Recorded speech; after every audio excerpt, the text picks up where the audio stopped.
ህፃናት ሁሉም እግዚአብሔር በምህረቱ ነው የሚያያቸው። ስለ ሁሉም ህፃናት አላወራሁም ወንድሜ።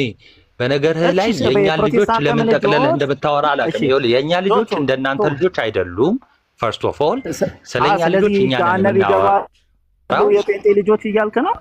እሱን አስረዳሃለሁ እንዴ ከእናት ከአባታቸው ጋር ሊሆን ይችላል። እሱን አስረዳሃለሁ። ለምን ልጆቻችሁ ጋር ከመድረሳችን ራሱ እግዚአብሔር ገሃነም ይከታቸዋል ካልክ አስረዳኝ። ስለዚህ ችግር የለውም እሱን አስረዳለሁ። ስለዚህ ምን እያልከኝ ነው? ምን መለስክልኝ? እንዴት እንደሆነ አላውቅም፣ ግን አትከልክሏቸው ብሏል። ግን እንዴት እንደሚመጡ አናውቅም ብለሃል አይደለ? የተጻፈልን ነገር የለም። እሺ ቅድም ምን ብለኸኝ ነበረ? መሀል ላይ በቤተሰቦቻቸው ነው ብለኸኝ ነበረ። ተሳሳትኩ? መቼም ሞግዚትም ይዟቸው ሊሆን ይችላል፣ ቤተሰቦቻቸውም ይዟቸው ሊሆን ይችላል። ጄኔራሊ የምንስማማው ምንድነው? ቤተሰቦቻቸው ነው ያቀረቧቸው ያኔ ብለን ልንል እንችላለን። በምንድን ነው የሚለው ግን በአካል ነው እንዴ? በአካል ነው እንዴ አቅርቧቸው ያለው? ወደ እኔ ይመጡ ዘንድ ያለው በአካል ነው እንዴ? እንግዲህ አሁን ክርስቶስ ምድር ላይ በነበረበት ሰዓት ስለ አካል ነው የሚያወራው። አሁን ደግሞ ለኛ የተላለፈልን ክርስቶስ ሲናገር በምድር ሆኖ የተናገረው ለኛም ነው አይደለም? በምድር በነበረበት ሰዓት በአካል ነው። አሁን ደግሞ ለኛ ደግሞ ሲጻፍ ደግሞ በእምነት ነው። ወደ እግዚአብሔር የኔ እኮ በእምነት ማለት ሳታምን ይዘህ መቼም ሙስሊም ለምሳሌ እናንተ ቤተክርስቲያን ሳያምን ይዞ አይሄድም። እኔ ያልኩ በአካል ልጁን አንጠልጥላችሁ ይዛችሁት ነው እያለ ነው ወይ ነው ያልኩ። ወደ እኔ ይመጡ ዘንድ ሲል ትክክል ነው። አሁን ደግሞ ባለንበት ዘመን ደግሞ እንግዲህ በጸሎት ወደ ልጆቹን እኛ ጋርም እንደሚደረገው ልክ ህፃናት ሲወለዱ ጸሎት ይደረግላቸዋል። አይ ህፃናት ገሃነም ይገባሉ የጴንጤ ህፃናት ካልከኝ ደግሞ አስተምረኝ እስኪ። እሱን አስረዳለሁ። እየመለስክ አይደለም በነገር ላይ ማለት ነው። አሁን ቅድም በቤተሰቦቻቸው ነው አልክ። አሁን የጌታ የሚሆኑት ወይ ደግሞ የክርስቶስ የሚሆኑት በቤተሰቦቻቸው ነው ብለህ ነበረ አይደለ? እንዴት እስኪ ንገረኝ። ወይ አንድ ምሳሌ ለምሳሌ ብለህ ልጆቻችሁን አንዱን ምሳሌ ስጠኝ። ወይም ደግሞ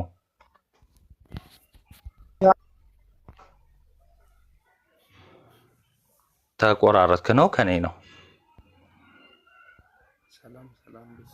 አለው ኔትወርክ ያስቸገረኝ አሁን መጣል። እኔ እኮ አላቅም ማንገደለ ይላሉ። እኔ እኮ የምታውቀው ነገር ካለ አስተምረኝ እያልኩኝ እኮ እኔ እንዴት ኦኬ አላቅም አልከኝ እንዴ? አልሰማሁክም። አይደለም ኮሜንት ላይ አላቅም ማንን ገደለ ይላሉ። እኔ የምታውቀው ነገር ካለ ልማር። እኔ ማቀው ነው የምታውቀውንም አልነገርከኝም እኮ አሁን።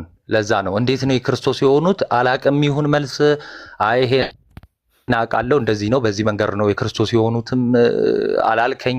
ሁለቱንም እኮ አላልከኝም። ግራ ገባን እኮ አሁን አታውቅም ያላልፍ ነገር ይቅርታ። እኔ ኮሮሜ ምዕራፍ 10 ላይ ያለው የአይምሮ ችግር ያለባቸው ሰዎችን ያ ጥቅስ እዚህ ጋር አፕላይ ይሆናል አልኩ። አይ አይሆንም ሌላ ነው ያለው ካልከኝ ልማር እያልኩኝ እኮ ነው። አይ እኔ አሁን የትኛው ጥቅስ አፕላይ ይሆናል አይደለም ጥያቄ። እንዴት ነው ክርስቶስ የሆኑት? እንዴት በቃ እቺና ጥያቄ የክርስቶስ የሆኑት እንዴት ነው? የክርስቶስ ናቸው ብለኸኛል። ባይዘ የእግዚአብሔር መንግስት ውስጥ ናቸው፣ ቤተክርስቲያን ውስጥ ናቸው፣ ህብረት ውስጥ ናቸው፣ ብልቶች ናቸው፣ የኪዳኑ ህዝብ ናቸው ብለኸኛል። ባይዘ የክርስቶስ መሆን ማለት ይሄ ሁሉ ስለሆነ ማለት ነው።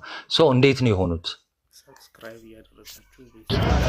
እንግዲህ ይቅርታ ዲያቆን፣ እኔ ብዙ ሰዓት እየተደጋገመ እየተናገርኩ ነው። ኤክሴፕሽናል በሆነ መንገድ እነዚህ ሰዎች ወደ መንግስተ ሰማያት ይገባሉ ነው። አይ አይገቡም ካልከኝ ደግሞ አስረዳ። አሁን ስለ መንግስተ ሰማያት አላወራሁም ወንድሜ። አልሞቱም፣ ህፃናቱ እኮ አሉ እኮ አይደለ? አሁን ፍርድ ተፈርዶባቸዋል። ወደ መንግስተ ሰማያት ገነት ነው የሚገቡት፣ እንትን ነው የሚገቡት። እንደዛ አይደለም ጥያቄ። አሁን አንተም አልሞትክም፣ አንተም አለህ፣ እኔም አለው አይደለ? ህፃናቱም አሉ። እነዚህ ህፃናት የክርስቶስ ናቸው ወይ ስለ አዎ አልከኝ። በቃ እንዴት ነው የሆኑት? ቶ ፍርዱንና ወደ ጎን አድርገው ገነት ይገባሉ ምናምን ኤክሴፕሽናል ነው ምናምን ቶ ወደ ጎን አድርገውና አሁን እሱን እናወራለን በኋላ። አሁን የጠየኩ ገና ከጅምሩ የክርስቶስ ናቸው ወይ የሚለው ላይ ስለሆነ እሱን መልስልኝ። እንዴት ነው የክርስቶስ የሆኑት? ኤክሰፕሽናል ያልከው ለገነት ነው። አንተ ኤክሰፕሽናል ነው ስትል አይፈረድባቸውም፣ በምህረቱ ያድናቸዋል፣ ከፍርድ ያወጣቸዋል ነው ያልከኝ። አሁን እኔ ስለ ፍርድና ስለ ሲኦል መግባት ምን መግባት አላወራውክም። የጠየኩ የክርስቶስ ናቸው ወይ ስላው ብለኛል። እንዴት ሆኑ? የጌታ እንዴት ሆኑ? በነገራችን ላይ ኤክሰፕሽናል ማለት በተለየ ሁኔታ የሚደረግ ወይ ደግሞ የተለየ አገልግሎት የሚሰጥበት ወይ ደግሞ ከመጀመሪያው እንደመጀመሪያው የማይጠበቅበት ሊሆን ይችላል። ምን ማለት ነው? ለምሳሌ ኦኬ ቆይ ፕሮቴስታንት የገባ ካለ ሀሳባቸውን እንትን እንልና ካልሆነ ወይ ተቀልለዋለሁ። ኤኒዌይስ የመጀመሪያው ነገር ምንድነው? ኤክሰፕሽናል ማለት በተለየ ሁኔታ የሚደረግላቸው ነው። ለምሳሌ ምን ማለት መሰላችሁ? 10 ለስራ ቅጥር ወይም ደግሞ ለትራንስፖርት ሊሆን ይችላል። የተወዳደሩ ሰዎች ሊኖሩ ይችላሉ። ከዛ በኋላ ከነሱ የሚጠበቅ ነገር ይኖራል። ምናልባት ከ10ሩ ግን ምናልባት አካል ጉዳተኛ ቢኖር በኤክሰፕሽናል ይታያል። ያ ማለት ግን ምንም አይጠበቅም ማለት አይደለም። በነገራችን ላይ ምንም በቃ ዝም ብሎ ይገባል ማለትም አይደለም። ኦኬ እንደው በቃ አካል ጉዳተኛ ነው በቃ ናግባ ሳይሆን ለነሱ የሚደረገው ፈተና ለምሳሌ አይኑ ማየት የማይችል ከሆነ ለምሳሌ ያንን በሚችልበት መንገድ እንደዚህ ተደርጎ ይቀየርለታል። ይሄ ኤክሰፕሽናል ለምሳሌ ይባላል ማለት ነው። ከነሱ ለምሳሌ ጉልበት የሚፈልግ ወይ ደግሞ ሩጫ የሚፈልግ አይነት ውድድር ሆኖ ከሆነ የመወዳደሪያ ልኩ ወይም ደግሞ መሰረቱ እንደዛ ሆኖ ከሆነ ለዛ ደግሞ መሮጥ ለማይችለው የተለየ ነገር ደግሞ ይደረግለታል ማለት ነው። እንደዛ አይነት በተለየ ነገር ይደረጋል። ከሱ የሚጠበቀው ነገር እንደነዛ ፐርፌክትሊ 100% ያሟላ ተብሎ ላይጠበቅ ይችላል ነው የመጀመሪያው ነገር። ኦኬ ሌላው በፊያታዊ ዜማ ያለው ነው። በቀኝ የተሰቀለው ለምሳሌ ኤክሰፕሽናል ነው። ኤክሰፕሽኖች አሉ። እንደዚህ አይነት ስንል ደግሞ ምንድነው? ለምሳሌ ያልተጠመቀበት ምክንያት ከዛ በኋላ ሊሆኑ ስለማይችሉ ነው ከጭራሹ። ሁለተኛ ነገር ደግሞ በቃል እዛው አንደኛ ምስጢራትን ፈጽመዋል፣ ተናዟል፣ አምኗል፣ መስክሯል፣ እነዚህ ነገሮች አድርጓል። ከዛ በኋላ ግን ጥምቀት የተሰጠው ከትንሣኤ በኋላ ስለሆነ ወርደህ ተጠመቅ የምንልበት ሁኔታ ውስጥ አይደለም ያለው። ስለዚህ ይሄንን ራሱ ጌታ በአንደበቱ ያመነውን የመሰከረውን አድኖታል ማለት ነው። ስለዚህ እንደዚህ አምነው መስክረው ሰማዕት ለሚሆኑ ምስክሮች፣ ሰማዕት ማለት ምስክር ማለት ነው፣ ለሚሆኑ ምንድነው ያፈሰሱት ደም እንደ ጥምቀት ይወሰዳል። ስለዚህ በቤተክርስቲያን በአባቶች ትምህርት ስናይ ጥምቀታችንን የደም ጥምቀት የምንለው ለምሳሌ አንደኛ ይሄ ነው። ለምሳሌ አንድ ሰው በሙስሊም እምነት ውስጥ በእስላም እምነት ውስጥ ኖሮ ለምሳሌ በቃ የመጨረሻው እስትንፋሱ ላይ ቢያምን ከዛ በኋላ አንገቱ ቢቀላስ ደሙን ቢያፈስስ ለክርስቶስ መስክሮ ማለት ነው እንዴ ለምን አልተጠመቀም አንልም? የደም ጥምቀት እንላለን ያንን ማለት ነው። ለሰማዕታት የምንሰጠው ይሄ በአባቶች ያለ ስለሆነ በቤተክርስቲያን ውስጥ ይሄ ትምህርት አለ፣ ቀጥታ ነው። ኦኬ ስለዚህ ኤክሰፕሽናል ስንል መንገዱን ራሱ መናገር አለብን። ባይዘወይ መንገዶችን መናገር አለብን። በአጭሩ ምንድነው የጌታ ሕዝብ ወይ ደግሞ ቤተክርስቲያን ብልት ለመሆን የመጀመሪያው የሚያስፈልገው ነገር ምንድነው? ማመን፣ መጠመቅ ነው። ማመን የማይችሉትስ በመጠመቅ ይገባሉ። ጥምቀት ምንድን ነው? መገረዝ ምሳሌ ሆኖ የተነገረለት አካሉ ነው። ለመገረዝ አካሉ ነው ጥምቀት። እሺ በብሉይ ኪዳን በመገረዝ የእግዚአብሔር ሕዝብ እንደሚኮነው ሁሉ የ8 ቀን ልጅ ይገረዝና የእግዚአብሔር ሕዝብ ይሆናል ባይዜ እና ልክ እንደዛ ሁሉ ደግሞ አሁንም ሕፃናት ደግሞ ተጠምቀው የእግዚአብሔር ሕዝብ ሆነው ይጀምራሉ ማለት ነው ክርስትናን። በቃ የአእምሮ እክል ያለባቸውስ በጥምቀት ኦኬ ዳግም ይወለዳሉ። በቃ መመስከር አይችሉም፣ ማመን አይችሉም አይደል? ዳግም ይወለዳሉ። ስለዚህ ይሄ ጥያቄ ቀደም የጠየቁት ጥያቄ ለእኛ ተጠይቀው ቢሆንስ የእናንተ ልጆች ክርስቲያን ናቸው? አዎ ናቸው፣ የክርስቶስ ናቸው። እንዴት? ማቴዎስ 28 ላይ በአብ በወልድ በመንፈስ ቅዱስ ስም እያጠመቃችሁ ደቀ መዛሙርት ያድርጓቸው ብሏል። የክርስቶስ መሆን ማለት ደቀ መዛሙርት መሆን ማለት ነው። ይኸው በአብ በወልድ በመንፈስ ቅዱስ የተጠመቁ የክርስቲያን ልጆች ምንድን ናቸው? ክርስቲያን ናቸው። የጌታ ደቀ መዝሙር ናቸው። ባይዘወይ ደስ አይልም? ቃል በቃል ነው ያለው፣ በቃ በጥምቀት። ስለዚህ ያንን ያዝ አድርጎ ያው ለእናንተ የሚነገር አይደለም። እኔ ልውረድ፣ እናንተ ቀጥሉ። እነ ሱኩና ምናምን አሉ እስልምና ላይ የሚሰሩ ምናምን፣ ቀጥሉ። በቃ ቴንኪዩ፣ ሁላችሁም አመሰግናለሁ። ቴዲ የሚለውን አካውንት ከቻልክ ብታስገባልኝ ደስ ይለኛል። ወንድማችን ቴዲ የሚል አንድ ኮሜንት አየ ልኬለት ነበረ። እስቲና አንድ ደቂቃ ገብተህ ትወጣለህ። ጥያቄ ጠይቄ ነበረ። አንድ ጫካ ውስጥ ተገልሎ የሚኖር ሰው ያልተጠመቀ ሰው አንድ አባ ጫካ ውስጥ ባይዜ ጥያቄ ስትጠይቅ ታሪኩንም አንስተ የትኛው ጫካ ውስጥ እንደሚኖር ለምሳሌ ጫካ ውስጥ የሚኖር ሰው እንደዚህ ብለህ አብራርተህ ትጠይቃለህ። አንዴ ቆይ እሺ። ከዛ በፊት ቴዲ አልገባም ብሏል። አልገባም አለ።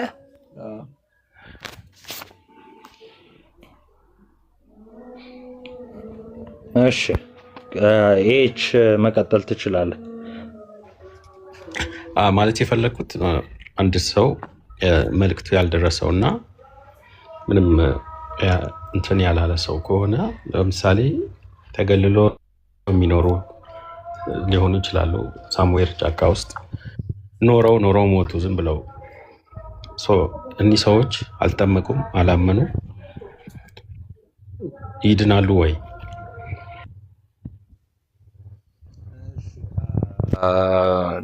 አሁን ቀጣይ ከነ ወንድሞቻችን ጋር ታወራለህ። ያው በእስልምናው ሙስሊም ነህ ምናምን ብለው የነ ኮሜንት ላይ እና ይህን ጥያቄን ግን ልመልስልህ። የመጀመሪያው ነገር ምንድነው? እንደው በብዛት ወንጌል ደርሷል ማለት ያልሰማ አለ እንኳን ብሎ ማመን በአሁን ላይ ትንሽ ይከብዳል። እንግዲህ በብዛት እስካለ መረጃ ማለት ነው። ሊኖር ግን ይችላል። እንዲህ አይነት ሰው ግን ቢኖርስ በህሊና ፍርድ ይፈረድበታል። እግዚአብሔር ምን ይወዳል? እግዚአብሔር አለ ወይ? እግዚአብሔር የለም ወይ? የሚለውን በፍጥረት ራሱን ገልጧል። ልክ ሐዋርያው ቅዱስ ጳውሎስ በሮሜ መልእክት ምዕራፍ 1 እንደተናገረው ወንጌል ላልሰሙ ወይም ደግሞ መጀመሪያ ስለ እግዚአብሔር ስላልተነገራቸው ለነሱ ነው ይህንን ያስተማረው እና ስለዚህ በቃ ይዳኛሉ ማለት ነው። እግዚአብሔር በፍጥረት ራሱን ስለገለጠ አየህ፣ ጥሩ የሆነውና ያልሆነውን እንዲለዩ ተደርገዋል ማለት ነው። በአጭሩ ለምሳሌ ይሄ በፍጥረት እንዴት ነው ያለውን ነገር የሚለውን ነገር እንድትረዳ ለምሳሌ ብዙ ጊዜ ወንጌልን ያልሰሙ ያው አምልኳቸው ጣዖት ነው የሚሆነው። ወንጌልን በቃ ያልተቀበለ ሙሉ ጣዖት ነው የሚያመልከው። ከወንጌል ውጭ ያለ ነገር ጣዖት ነው። ኦኬ፣ ወንጌልን ያልተቀበለ ሰው በቃ ጣዖት ነው አይደል የሚያመልከው። ስለዚህ በቃ ጣዖት ሲያመልክ የሰው ፍጥረት የሆነውን ነገር እያመለከ መሆኑን አየህ፣ በተፈጥሮ ማየት አለበት። ልክ እንደሱ ያም ነገር የተፈጠረ መሆኑን በአእምሮም ሊፈጠር ይችላል። በነገራችን ላይ የሆነ ሰውም የሆነ ዘመን ላይ ተነስቶ እንትና የሚባል አምላክ አለን ሊል ይችላል። በነገራችን ላይ ጣዖት ለመባል ግዴታ የሚዳሰስና እንትን የሚባል መሆን ብቻ የለበትም። ዞሮ በአእምሮም ይሁን በእጅ የተፈጠረን ነገር ፈጣሪ ብሎ ማምለክ አየህ፣ በተፈጥሮ እግዚአብሔር ምን ገለጠ? ይሄ ከአንተ እኩል ፍጥረት ነው ብሎ የሰጠህን አንተ ደግሞ አምላኬ ብለህ ስለተቀበልከው ይፈረድብሃል ማለት ነው። እና እግዚአብሔር የሚወደውን እግዚአብሔር የሚፈቅደውን የእግዚአብሔር ፈቃድ በተፈጥሮ ገልጧል። ልክ ጫካ ውስጥ የኖሩ ሰዎች ሚስት ይኖራቸዋል፣ ይዋለዳሉ። ባይዘው አይዋለዱም ካልክ እንዴት በዙ? በቃ ስለሚዋለዱ አይደለ? እንዴት አወቁ ታዲያ? አየህ፣ ትምህርትም አልደረሳቸውም። እንደዛ ከሆነ ወንድና ሴት ተጋብተው እንዴት ልጅ ወለዱ? እንዴት አወቁ? አየህ፣ ተፈጥሮ ሴትና ወንድ እንደሆነ አብረው የሚተኙት ታስተምራቸዋለች። ይሄ ደግሞ የእግዚአብሔር ፈቃድ ነው። እግዚአብሔር የሚወደውን በተፈጥሮ ገልጧል ማለት ይሄ ነው። ስለዚህ ግን እንደው ከሴት ጋር አልተኛም ብሎ ተመሳሳይ ጾታ ጋር ቢተኛ ደግሞ አየህ ፍርድ አለበት ማለት ነው። ተፈጥሮ በገለጠችለት ልክ እግዚአብሔር ራሱን በተፈጥሮ ስለገለጠ በህሊናው በህገ ልቦና ይዳኛል ማለት ነው። ይጠይቀዋል፣ እግዚአብሔር ይጠይቀዋል ማለት ነው። እሺ፣ ጥያቄው የነበረው ግን ይሄ ሰው ምንም አልሰማም፣ መልእክቱም አልደረሰውም። እሺ እንበል፣ እሺ አምላክ የሚባል ኮንሰፕቱን ራሱ አያውቅም። ቆይ እሺ፣ እንደውም እሺ ወንድም ያልኩት አምላክ የሚባል ኮንሰፕት ቆይ አንዴ እኔ ገና ስትጀምር የጠየቅኩት ጥያቄ ቆይ አንዴ የጠየቅኩት ጥያቄ እሱ አልነበረም አልክ። ቆይ እንደዛ አልክ። የጠየከኝን ጥያቄ ልድገምልህ። አይ እሱ አይደለም ትለኛለህ። አንድ ጫካ ውስጥ የሚኖር ሰው ምንም ያልሰማ ሰው ይድናል ወይስ አይድንም? አይደል ያልክ? ምንም ያልሰማ ሰው በቃ ወንጌሉን ስለ እግዚአብሔር ምን ይድናል አይድንም? አይደል ያልክ? ይሄው እኮ ነገርኩህ እኮ ምንም አለመስማቱ ብቻ ለድህነት አያበቃውም። ነገርኩህ እኮ በተፈጥሮ እግዚአብሔር ራሱን ገልጦለታል። ስለዚህ እግዚአብሔርን በተፈጥሮ ማክበር መገዛት አለበት አልኩ። ከምን ጋር? ከአምልኮ ጋር፣ ከስርዓት ጋር፣ ከሁሉ ጋር እያይዤ ነገርኩ። ስለዚህ ታዲያ ይሄ ሰው በምንድን ነው የሚዳኘው ካልከኝ፣ መጽሐፍ ቅዱስ እንግዲህ ካልሰማ የእግዚአብሔርን ሕግጋት ካልሰማ በምንድን ነው የሚዳኘው? በህሊና ሕግ። ለምሳሌ በህሊና ሕግ ሲባል ምን ማለት ነው? በተፈጥሮ እና አሁን ለምሳሌ ቆይ ካልከኝ መጽሐፍ ቅዱስ እንግዲህ ካልሰማ አንዴ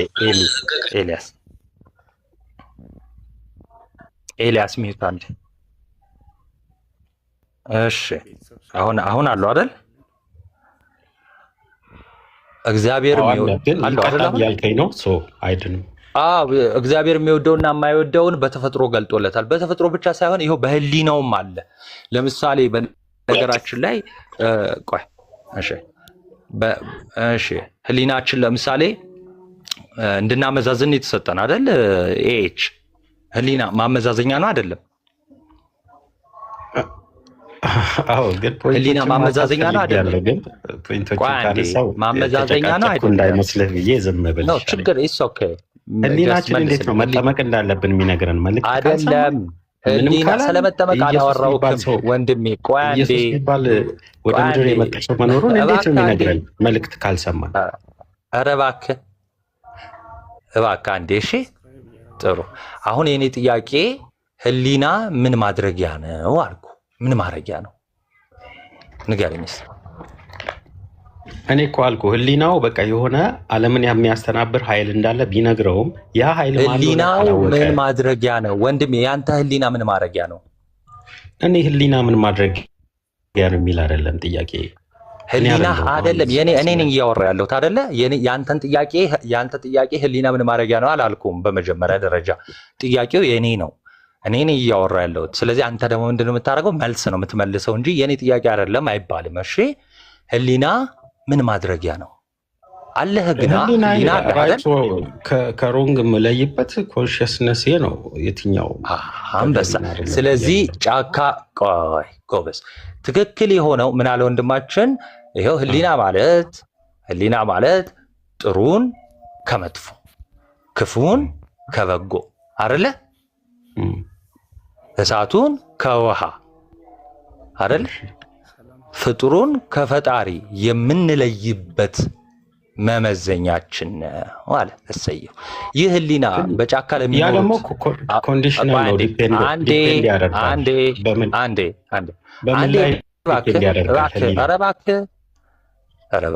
እባክህ አሁን እንትኑን ኮንዲሽኖቹን ደግሞ እንትን ትለልኛለህ። አሁን እኔ ኮንዲሽን አልጠቀስኩም ሲጀመር። እኔ እኮ እንዳወራ አሁን የኔ ጥያቄ ያንተ ህሊና የተፈጠረልህ ህሊና ልክ ለአንተ እንደተፈጠረልህ በጫካም ለሚኖረው ተፈጥሮለታል አልተፈጠረለትም?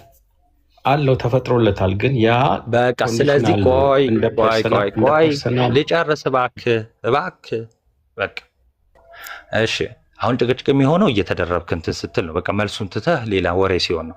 ስለዚህ ይህ ህሊና ከተፈጠረለት በጫካ የሚኖር ምንም አይስማ እሳቱን ከውሃ ይለያል አይለይም? የሚጎዳውና ከማይጎዳው መለየት እሳቱን ከውሃው ይለያል አይለይም እኮ ያንን ነው ኮንዲሽናል ነው የምለው። አሁን ለምሳሌ አይደለም ይለያል አይለይም። ለምሳሌ ዛፉን ማምለክ እኔ ስለ ዛፍ ማምለክ አላወራሁም ወንድሜ። እሳቱን ከውሃ ይለያል አይለይም? በሱ ህሊና ጃጅ ሲያደርግ ቆይ አንዴ ህሊና አለው ልክ እኔ እንደተፈጠረልኝ ነው ብሏል።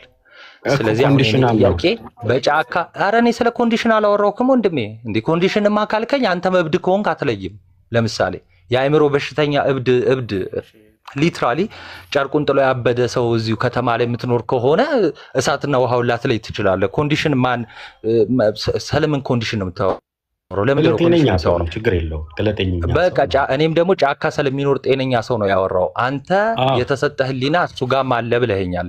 እሳትና ውሃውን ይለያል አይለይም? እሳትና ውሃ ስትል ለምሳሌ አንድ ያነደደው እሳት ነው ያቃጥላል። ቆይ መሆኑን ካወቀ እሳት ነው፣ ይህ እሳት ያቃጥላል። ቆይ ይህ እሳት ነው፣ እሳት ደግሞ ያቃጥላል። እጄን መክተት አልችልም፣ እጄን ከከተትኩ ያቃጥለኛል ብሎ ውሃውን ደግሞ በዛው ልክ መለየት ይችላል አይችልም? ይችላል። እሺ አሁን ስለ ህሊናው ነው እያወራን ያለ ነው። ጎበዝ በቃ ይችላል ነው። ይሄን ያህል ሰዓት መፍጀት የለም። ከቻለ ይችላል፣ ካልቻለ አይችልም። እሺ ቀጥታ እኮ በዛ አቅሙ ደግሞ ኮንዲሽን ደግሞ ያልከውን ኮንዲሽን ላይ ደግሞ ስንደርስ እናወራለን።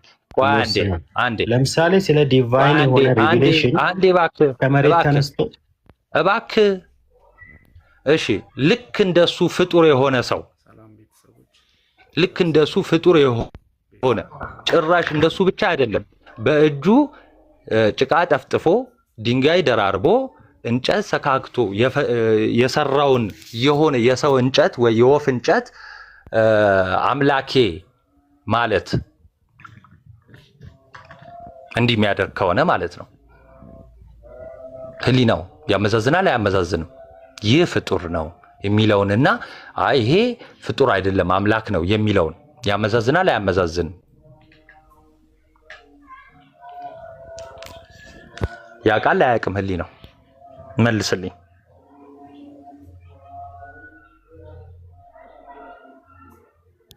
ጥያቄን መቼም እንደሰማኸኝ ተስፋ አደርጋለሁ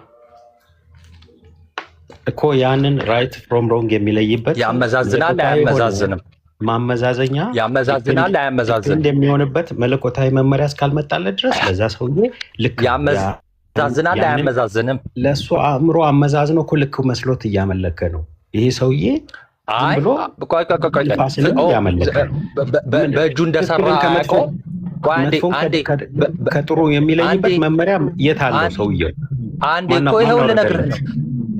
ለምሳሌ በእጁ የሰራው መሆኑን አያውቅም? ያውቃል። እሱ ራሱ የሰራው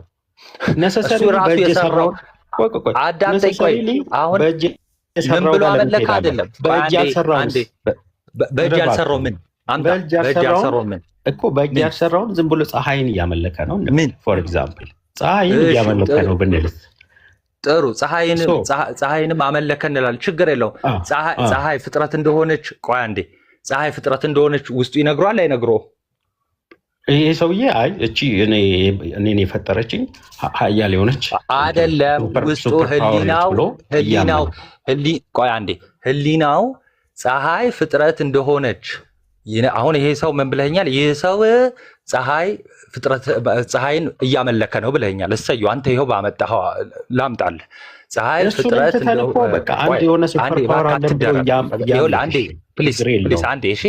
ችግር የለውም። አንተ ያመጣኸውን አልኩ በቃ ችግር የለውም። በእንጨት ስልህ አይ ለምን አልከኝ? የማይታይ የሆነ ኧረ አባ በእናትህ ምን ሆነ ነው ጌታ ሆይ አትደረብ።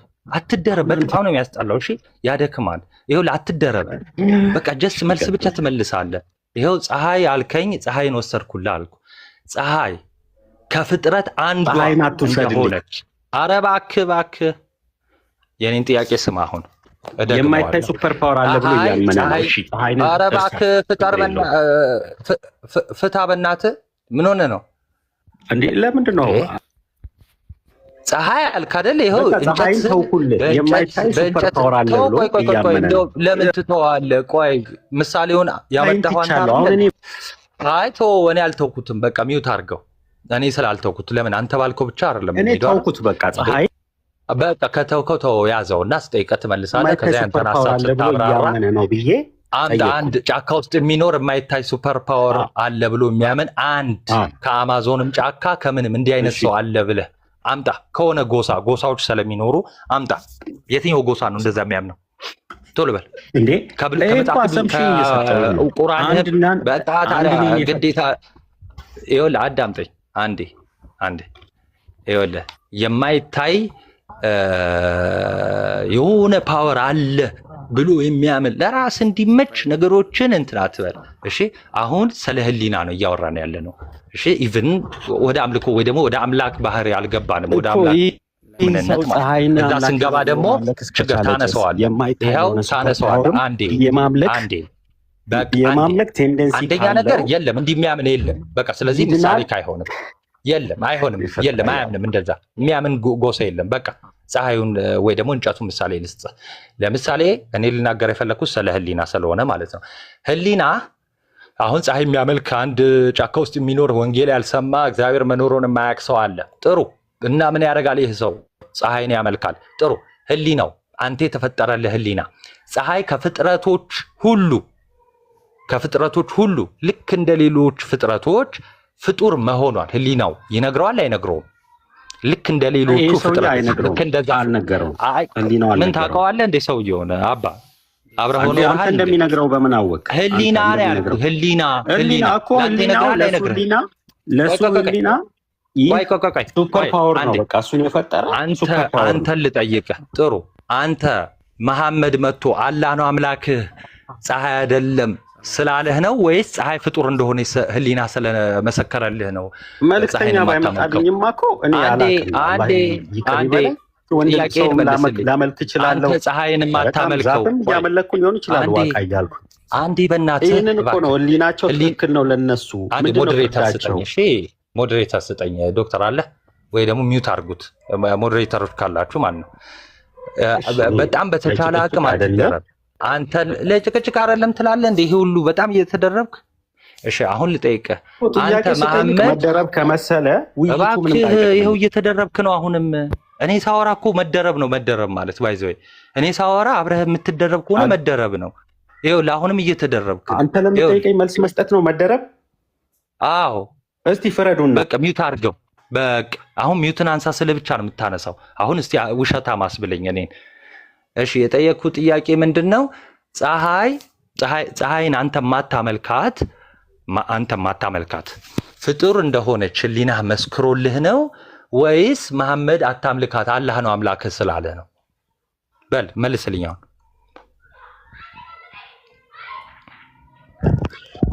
እኔ ዲቫይን ከሆነ ቢንግ የመጣ መመሪያ ወይም ደግሞ መልእክት አንብቤ ውስጥ ያለውን መልስልኝ። መልስ እየሰጠው ነው። ያንን የማላደርግበት ምክንያት እየሰጠው ነው። ራይት ፍሮም ሮንግ የምለይበትን ኮንሽየስነስ ተጠቅሜ አገናዝቤ የትኛውን ትክክል ብዬ እንድለይ መመሪያ ስለመጣልኝና እዛ ውስጥ ያለውን ኮንተንት በማንበብና በማወቅ ትክክለኛው መልእኮት የትኛው ነው የሚለውን ለይቼ ነው እኔ እንዳወራ ካልፈቀድክ አንዴ እያልክ የኔን ጥያቄ አላገኘው። ፀሐይ አምላክ እንዳልሆነች ፍጡር እንደሆነች ህሊና ነው የመሰከረልህ ወይስ ደግሞ መሐመድ ነው የነገረ?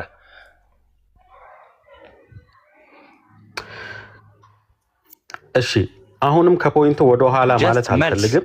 ጀስት መልስ ብቻ አልተውክም። ለምደምተው አቁሞ የሚያመልኩ ሰዎች መኖራቸው ምስክር ነው። መልስልኝ፣ መጀመሪያ መልስልኝ።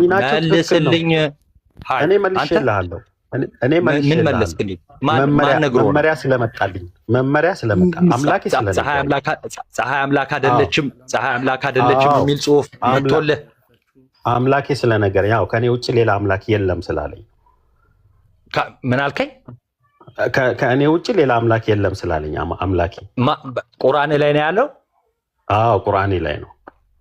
እሺ እኮ ከዛ ጽሑፍ በፊት ያ ጽሑፍ መጥቶልህ አንተ እንደዛ አመንክ። ከዛ ጽሑፍ በፊት የነበሩት እና አብርሃም በፀሐይ ነበር የሚያመልኩት። እና አብርሃምማ መልእክት መጣላቸው እኮ አይደል እንዴ? መልእክት ሲመጣላቸው ማን እንደሆነ አምላካቸው ከዛ አስተንትነው አወቁና አመለኩ። ዲቫይን የሆነ ሪቨሌሽን መጣላቸው። አምጣ ምንድን ነው የመጣላቸውን አሳየኝ እስቲ። ሽፍት አታድርገው። አሁን ፖይንቱ የመጣላቸውን አሳየኝ። አልተጠመቀም። ሽፍት ያደረከው አንተ ነህ። መጀመሪያ እንደ ሽፍት እንዳደረከው ስለገባኝ ነው። አምጣ አብርሃም አምጣ።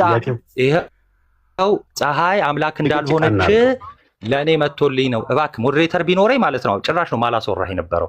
ይኸውልህ አምላክ እንዳልሆነች ይኸው እኔ ተጽፎ ቁርአኑ መጣልኝ አልክ። ይኸው ቁርአኑ ከመጻፉ በፊት ይኸውና አብርሃም አሉ ለምሳሌ ትላላችሁ። ቆይ አንዴ እና አብርሃም አሉ ትላላችሁ። ይኸው ለነሱ ይሄ ቁርአን አልወረደላቸውም። ፀሐይ ያመልኩ ነበር ወይ? አይ ዲቫይን ሬቨሌሽን አለ። አምጣ አሳየኝ። ከመሐመድ በፊት ከቁርአን በፊት የነበረውን ዲቫይን ሬቨሌሽን አምጣና አሳየኝ። እሺ አሁን ወደ ምንድነው ዲቫይን ሬቨሌሽንን አምጥታ አሳየኝ። ቆይ አንዴ አምጥታ አሳየኝ። ወደ እስልምና እንግባ። ዲቫይን ሬቨሌሽኑን አምጥታ አሳየኝ ወንድሜ፣ አምጣ አሳየኝ። ትልቁ ላይ አድርጉት። በነገራችን ላይ እሱ እስኪያወጣ በቃ ሚውት። ወላሂ እንዲህ ብለህ ልታስወጣኝ ነው። ችግር የለውም እኮ አንተ። አላስወጣም እንዴ? ለምንድን አምጣ አሳየኝ። አንዴ ሚውት አድርጉት። እሺ ላወራ ስለሆነ እኔ ሚውት አድርጉት አንዴ። እሺ ይሄ ወንድማችን ያለው ፀሐይ አምላክ እንዳልሆነች አያምንበትም። በነገራችን ላይ ኦንሊ ቲንግ የሚያምነው ምንድነው? እሱ ወላሂ ይሄን ጥያቄ እስላም ላይ ብትጠይቅ ግልጽ ያለ መልስ ይሰጥሃል። አምጣ አንተ ብቻ አምጣ። ሚውት አድርጉት። በእስልምና ግልጽ ያለ መልስ አለው። አምጣ። ከቁርአን ውጪ አምጣ። ከቁርአን በፊት ጥያቄው የኔ አንዴ ፕሊስ ሚውት አድርጉት። እንዳታወራ አንዴ እኔ እያወራሁ ነው፣ እንዳትደረብ። እሺ ለመውጣት ስትፈልግ ብቻ ነው የምትደረበው ማለት ነው። በፈቃደኝነት ቦርድ አይ ነው እንዳትወርድ አንዴ። እሺ ምን እያለ ነው? ህሊናው አይመሰክርለትም የዚህ ሰውዬ። በነገራችን ላይ ማለት ነው በጣም አንዴ እባክህ አንዴ እውነት እንዲህ እንዳትደረግ። ህሊናው አይመሰክርለትም። በጣም የሚገርመኝ ማለት ነው ህሊናው አይመሰክርለትም ምን ማለት መሰላችሁ? መሐመድ ወረደልኝ ያለውን ቁርአን ያዘና ምን የሚል እንደው ከኔ ውጪ ሌላ አምላክ የለም የሚል ጽሁፍ ያዘና አይ በቃ እንዲህ ለዚህ ብቻ ነው እንጂ ህሊና ይመስክሩልኝ ምናምን አይደለም። ባይዘዌ ፀሐይ ፍጡር እንደሆነች ህሊናው አይመሰክርለትም። አንዴ ፀሐይ ፍጡር እንደሆነች ህሊናው አይመሰክርለትም። በጣም ነው የሚገርመው። ህሊናው አብራ የተፈጠረች እንደሆነች ማታ እንዳታወራ። ይኸውልህ እኔ እያወራሁ አንተ ሚዩት ነው ማድረግ ያለብህ። ሌሎቹ ሚዩት አድርገዋል። አንድ ሰው እያወራ ስለሆነ ነው። ስለዚህ ስርዓት ልመዱ መጀመሪያ። እኔ እያወራሁ አንተ ሚዩት አድርግ። ከዛ ደግሞ አንተ ልክ ደግሞ ማስረጃን ማሳየት ስትጀምር የተገለጠውን ሬቪሌሽን ማስረጃን ታያልከ ወደ እሱና ቲፍት አታርግ። አውራ ጥያቄ መልስ ሲጠይቅ ዲቫይን ሬቪሌሽኑን አመጣ ታሳየናለህ። በቃ ምንም ለጥያቄ በቃ ሚዩት አድርግ። ጥሩ ህሊና የለውም ይሄ ወንድማችን። በጣም ነው ህሊና አለኝ አለ። ክፉን ከደጉ ጥሩን ከመጥፎ የተፈጠረውን ካልተፈጠረው ፈጣሪን ከፍጡር የምለይበት ህሊና አለኝ ብሎ ነበር ቅድም መጀመሪያ አስታውሱ። እና ይሄ ህሊና ጫካ ውስጥ ያለው ሰው አለ ወይ ስለው አዎ ሁሉ ብሎኝ ነበር። ከዛስ ፀሐይ አምላክ እንዳልሆነች ህሊና መስክሮላል ወይ? አይ አልመሰከረችልኝም። እና ህሊናው አይመሰክርለትም ምናምን ውስጡ ይሄ ሰው እዚህ ጋር የምታዩት ፀሐይ አምላክ ትሁን አቱን ምንም ውስጡ የሚነግረው ህሊና የሚመሰክረው ማንነቱ የሚመሰክርለት ምንም ነገር የሚያውቀው ነገር የለም። እና ምንድነው የሚያውቀው ካላችሁት አንድ የተጻፈ ጽሁፍ ሰውን የሸወደ ማለት ነው። በቃ መሐመድ የተባለው ሰው ሸውደዋል አባ። በጣም ነው የምታሳዝነው። አሁን ይሄ የሆነ ሰው ብቻ ስላለ እንትን አለ። ከዛ በኋላ ግን ተመልከቱ። ቆይ አንዴ አልጨረስኩም። መች ነው የማወራው? ቆይ ታወራለህ እኔ ስጨርስ ሚውት አድርግ። ከዛ በኋላ ልክ እንዲህ ሲለኝ ተመልከቱ። ጥሩ መሐመድ ያመጣው ቁርአን ላይ ከሆነ በዛ መሰረት ከሆነ ፀሐይ አምላክ እንዳልሆነች የምታውቁት ይሄው እና አብርሃም ሙስሊም ናቸው ይሉን የለ እነሱ ይሉን የለ። እንግዲህ እና አብርሃም ፀሐይ ያመልኩ ነበር ወይ? አይ አያመልኩም ካለ በምን አወቁ ፀሐይ አምላክ እንዳልሆነች? ተገልጦ መለኮታዊ መገለጥ ነበረ። አምጣና መገለጡን አሳየን። አሁንም ጥያቄ እንደግማለሁ። ዲቫይን ሬቨሌሽን ነበር ብለሃል፣ አምጣና አሳየን። እሺ አላህ ስላወረዳቸው መጽሐፎች እሱ በመሐመድ ጊዜ ነው የወረደው። በመሐመድ ጊዜ ስለወረደ በመሐመድ ጊዜ ነው የወረደው። መሐመድ ነው ባይዘው ወረደልኝ ያለው። እኔ ከመሐመድ በፊት ወዴትም አላፈናፍንም። ከመሐመድ በፊት ለአብርሃም የተገለጠውን መገለጥ አምጣና አሳየኝ። እሺ እናወራለን ስለ እስልምና። ክርስትናውን እንጨርስ። አምጣና አሳየኝ። ለመሐመድ አዳምጠኛ። ህሊናውን ላሳየህ ነው። የአብርሃምን ህሊና ላሳየህ ስለፈለግኩ ነው። ባይዘው ለአብርሃም የተገለጠውን መገለጥ አምጣና አሳየኝ። ወይ ህሊናው መስክሮለት ነው ትለኛለህ፣ ወይ መገለጡን ታሳየኛለህ። በቃ ከሁለቱ ውጪ አማራጭ መውጣት ነው። ሶስተኛው አማራጭ ሰው የጣፈንታ በክርስትና ምንድን ነው የሚለው ይቅር። አንተው መገለጡን አሳየኝ እኮ መልስልኝ። ይህ ሰው አልተጠመቀም የሆነ ሱፐር ፓወር አለ ብሎ ያምናል። ችግር የለውም መገለጡን አሳየኝ። የለህም ለምንድን ነው የሚቀጣው? መልእክት አልመጣም። ለአብርሃም የወረደለት ወይ ደግሞ የተገለጠ ነገር አለ የለም? እስልምና ላይ አይደለም ቶፒኩ። ስለ አይ አለ የለም። ስለዚህ ሰውዬ ታፈንታ አለ የለም። ታዲያ አላህ ለሁሉም ነቢያት መልእክት ካለ አሳየን። አምጣ አሳየን። ስለሱ እንመጣለን ወይ ደግሞ እኔ ላውጣ። ይቅር ይሄ አይ ለምን አንቶ ይቅር አንቶ ቀጥ እኮ ፖይንት በፖይንት እንሂዳ። ይሄን እንጨርስና እኔ የጠየቅኩን መልስና ነው። ካልሆነ ሚዩት አድርግ በቃ። ካልሆነ መውረድም ትችላለህ። ባይዘ 100% በቃ በውሸት አንተ የክርስቲያኑን ጨርስልኝ። ቆይ አንዴ። በቁርአን አይደለም የጠየቅኩ አባ፣ በቁርአን አይደለም የጠየቅኩ። ጭራሽ ከቁርአን ውጪ ነው የጠየቅኩ። ከቁርአኑ በፊት የጠየቅኩን ጥያቄ ልድገምልህ። ከቁርአኑ በፊት አብርሃም የነበረው አንዴ ስማ፣ ጥያቄ ሳሰማ ነው የምታወራው። በጌታ ስም ምን አይነት የምታወራው? ከቁርአኑ በፊት ቆይ አንዴ እባክህ። ከቁርአኑ በፊት ለነቢያቱ ያወረደ መልእክት ሳይበረዝ እኛ ጋር አልደረሰም። ተበርዞ ይኸው እነ ሆሊ እነ ሱፍና ይዘውታል። እኛ አሁን ፋይናል አንዴ ስለዚህ እነዛ መጽሐፎች ለአብርሃም የተገለጠውን መገለጥ ከቁርአኑ በፊት ምንድን ነው የምታወራው እንዴ? በምን አወከለ? የሉ እንዴ የሉ ይለኛል እንዴ? አሉ ብለህ አውርተህ የሉም ትለኛለህ እንዴ? ተበርዘዋል አለ። ምን ሆነ ነው እንዴ ነው እንደምትጠይቅ እንዴ? በጣም ሚውት አድርገው። ኧረ አድርጉት እኮ መልስ እኮ ይመለስ አለ ብሎ ጀምሮ የለም ይለኛል እንዴ? ሚውት አድርገው እንዴ የሰጣቸው መሆኑን እናምናለን። አንዴ ጥያቄ ልትገባው። አሁን ቀጥታ ጥያቄን ካልመለስክልኝ ብትወርድ ይሻላል።